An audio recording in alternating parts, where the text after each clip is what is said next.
Bienvenidas compañeras a esta segunda sesión del tema Violencia contra las mujeres. Mi nombre es Elizabeth Ferreras Blanco, soy psicóloga y trabajo en una organización que se denomina Defensa Jurídica y Educación para Mujeres, Vereda Temis. Temis es una institución que se dedica a la defensa y promoción de los derechos de las mujeres, y el día de hoy vamos a trabajar todo lo relativo a la definición de violencia contra las mujeres, algunos datos sobre la situación de violencia en nuestra ciudad y particularmente en nuestra alcaldía. Vamos a tocar temas relativos a contenidos que se encuentran en la Ley de Acceso de las Mujeres a una Vida Libre de Violencia de la Ciudad de México, y nos vamos a centrar particularmente en aquellos articulados que tienen que ver con la atención a la violencia que requieren las mujeres que están padeciendo esta problemática en la cotidianidad de su vida. Al escuchar el término violencia contra las mujeres, ¿hay alguna imagen, sentimiento, recuerdo o pensamiento que llegue a nuestra memoria? Y es que este tipo de violencia se produce contra las mujeres solo por el hecho de serlo, y se presenta en múltiples y diferentes facetas que van desde la discriminación y el menosprecio hasta la agresión física, sexual, verbal o psicológica, incluida la violencia extrema denominada violencia feminicida, que es la muerte violenta de una mujer. Esta violencia se manifiesta en diferentes ámbitos que van de la vida social, laboral y política, y que se puede desarrollar en contextos familiares, escolares o desde las diferentes religiones existentes en todo el mundo. Así, la violencia contra las mujeres se define como todo acto que tiene la intención de dañar o causar un sufrimiento físico, sexual, psicológico, económico o patrimonial a las mujeres que la padecen, incluida la privación ilegal de la libertad. Este tipo de violencia puede presentarse tanto en el ámbito público como en el ámbito de lo privado.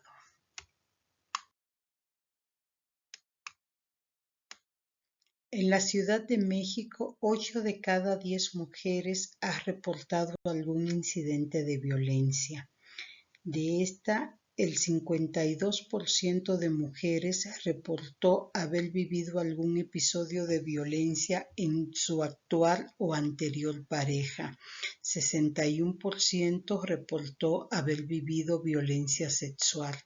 60% dijo haber vivido violencia emocional. Un 32% ha padecido esta violencia en lo económico y patrimonial. Un 44% ha vivido violencia física y un 61% ha tenido que enfrentar la violencia comunitaria. Esto coloca a la Ciudad de México en el segundo lugar de prevalencia de violencia contra las mujeres en el país y en el cuarto lugar en muerte de mujeres. Así, estos datos preocupan, dado que nuestra ciudad ha sido identificada como la ciudad de los derechos o la ciudad de la esperanza. Estas estadísticas tan solo hablan de la problemática que enfrentamos las mujeres al vivir en un contexto social que no nos ofrece garantías para el ejercicio de nuestros derechos y nos sumerge en un sistema de justicia plagado de impunidad, complicidad y corrupción que dificultan o hacen intransitable el ejercicio de nuestro derecho y por ende nuestro acceso a la justicia, lo que contribuye y suma mucho al deterioro de nuestra calidad de vida. ¿Qué sucede en las diferentes alcaldías de la Ciudad de México? A mayo del 2020, la alcaldía de Tlalpan se encontraba en primer lugar de muerte violenta de mujeres, es decir, en nuestra alcaldía era el lugar donde más mujeres estaban muriendo de manera violenta. El segundo lugar lo estaba ocupando la alcaldía Gustavo Amadero, el tercero la Venustiano Carranza, seguida de otras alcaldías como la de Iztapalapa o Tláhuac. La menor incidencia de muerte, violencia de mujeres la tiene la alcaldía de Coajimalpa. ¿Cuáles son los impactos que ocasiona la violencia a la salud física y mental de las mujeres? La Organización Mundial de la Salud señala que la violencia contra las mujeres se constituye en un grave problema de salud pública y en una violación de los derechos fundamentales. La violencia es causante de enfermedades y trastornos que van desde la ansiedad, la depresión, el estrés postraumático, los trastornos alimenticios como es la anorexia o la bulimia, los trastornos del sueño, hasta llegar a los intentos o a la ideación suicida, entre otros malestares físicos y emocionales que manifiestan las mujeres que son sometidas a situaciones de violencia. Muchas encuestas en México han evidenciado cómo los trastornos del sueño, los trastornos asociados a la alimentación o los padecimientos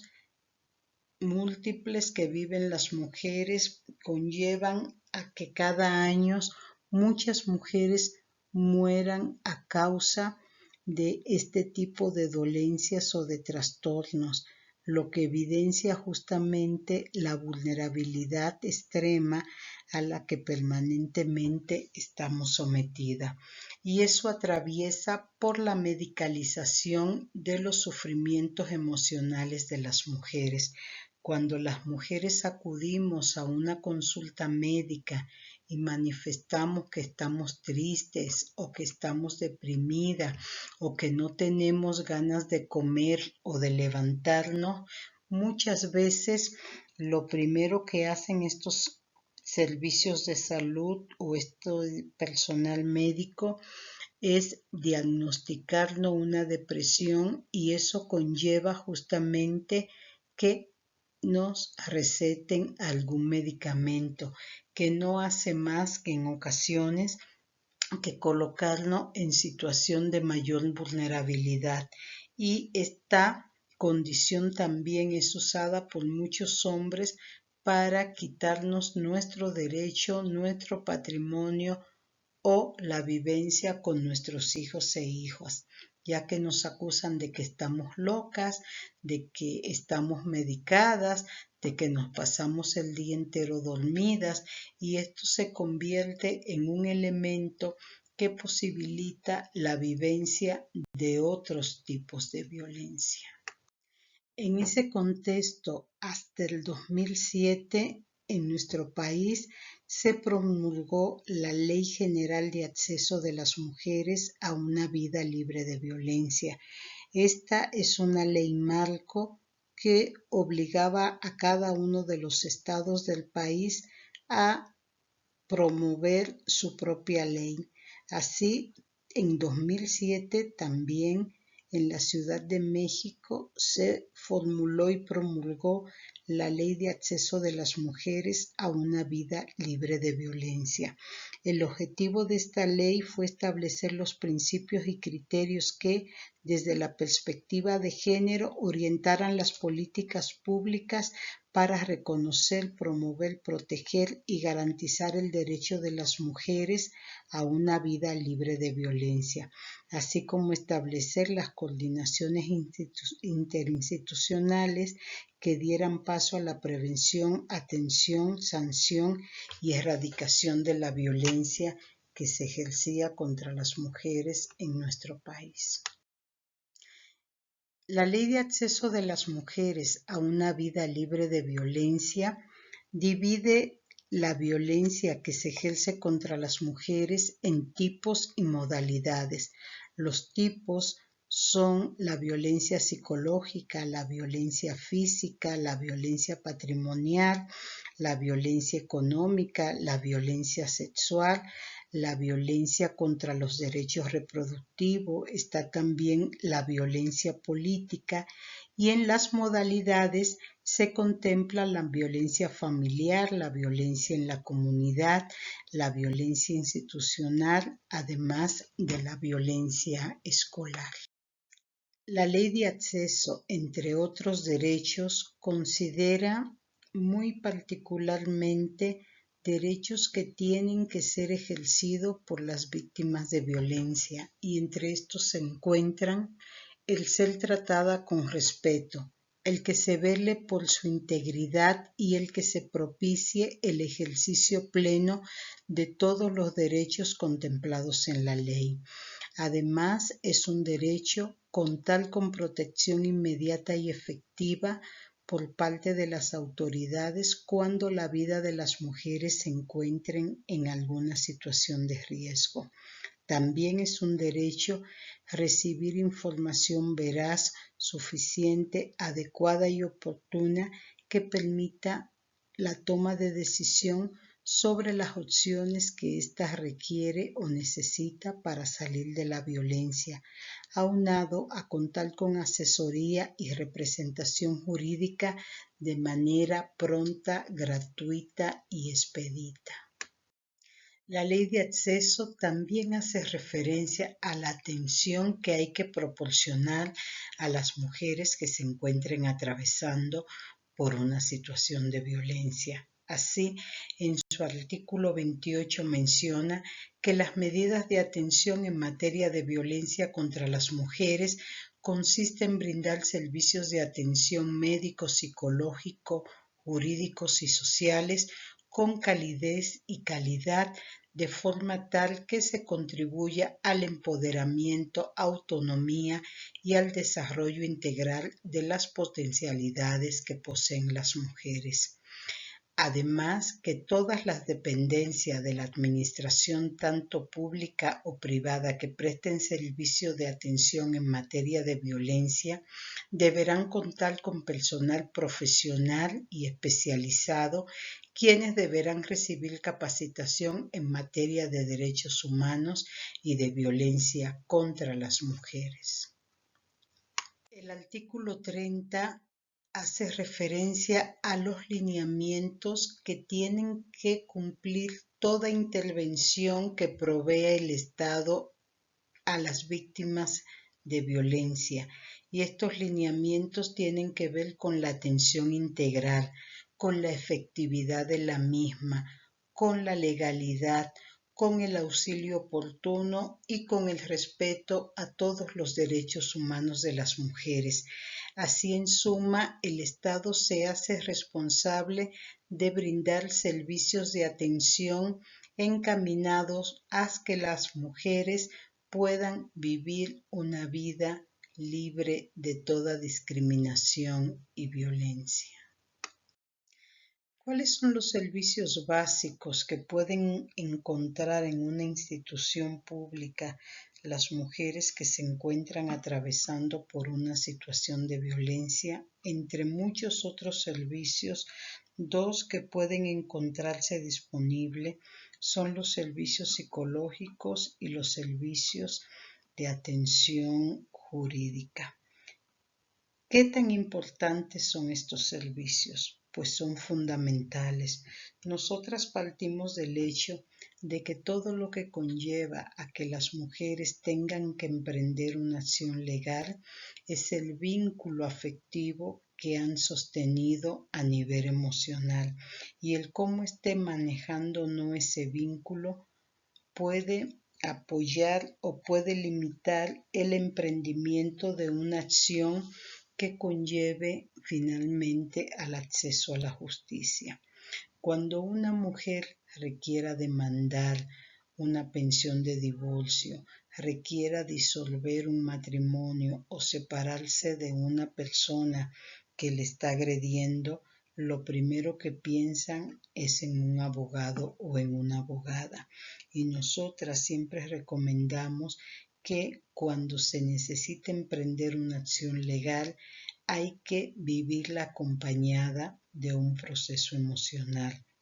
¿Por qué? Porque el proceso emocional nos va a posibilitar las herramientas y los recursos que podamos estar requiriendo para tomar decisiones oportunas para nuestra vida, que se adecúen a la realidad del momento que estamos viviendo.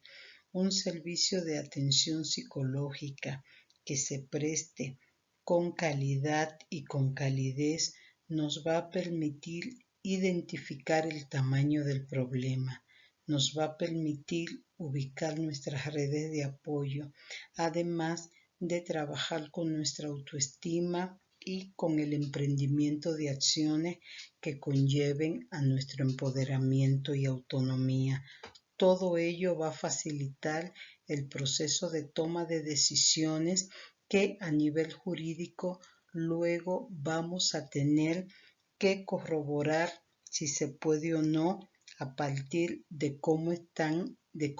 estructuradas las leyes que pretenden que las mujeres puedan accesar a la justicia. Un proceso jurídico de calidad tiene que dimensionar el elemento de los derechos, tiene que ofrecerse desde la perspectiva de género, porque es lo que va a permitir identificar esos elementos que han conllevado a que esa mujer se encuentre atravesando por la situación que le conlleva el emprendimiento de la acción legal. Así que estos servicios que se reciban de manera integrada pueden apoyar en mucho a que las mujeres logremos nuestro propósito de vivir una vida libre de violencia y sobre todo que puedan sostener acciones en apoyo con otras instancias para lograr que todas y cada una de las mujeres podamos emprender un proceso no solamente de acceso a la justicia, sino que al ejercicio de todos nuestros derechos. ¿Qué aspectos debemos tener presente al momento de acudir a una instancia para recibir cualquier servicio de atención a la violencia? Uno es partir del hecho de que estamos ejerciendo un derecho y que las personas que nos van a atender deben reconocerlo, y para ello debemos ponernos en una posición donde cada uno ocupe el papel que le corresponde. El profesional o la profesionista debe orientarnos en el proceso que necesitamos emprender.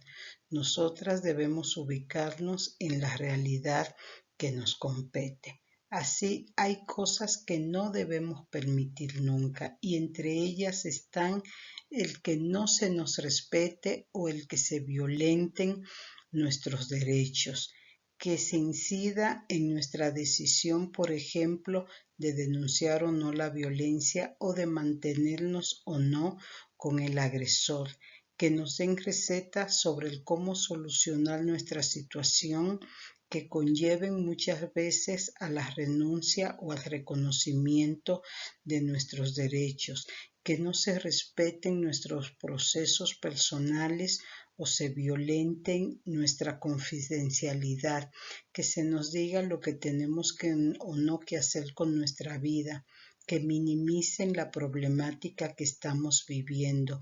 que nos hagan comentarios morales o culpabilizadores que nos hagan responsable de la violencia, que pretendan hacernos pensar que la violencia que vivimos es normal, porque todo ello conlleva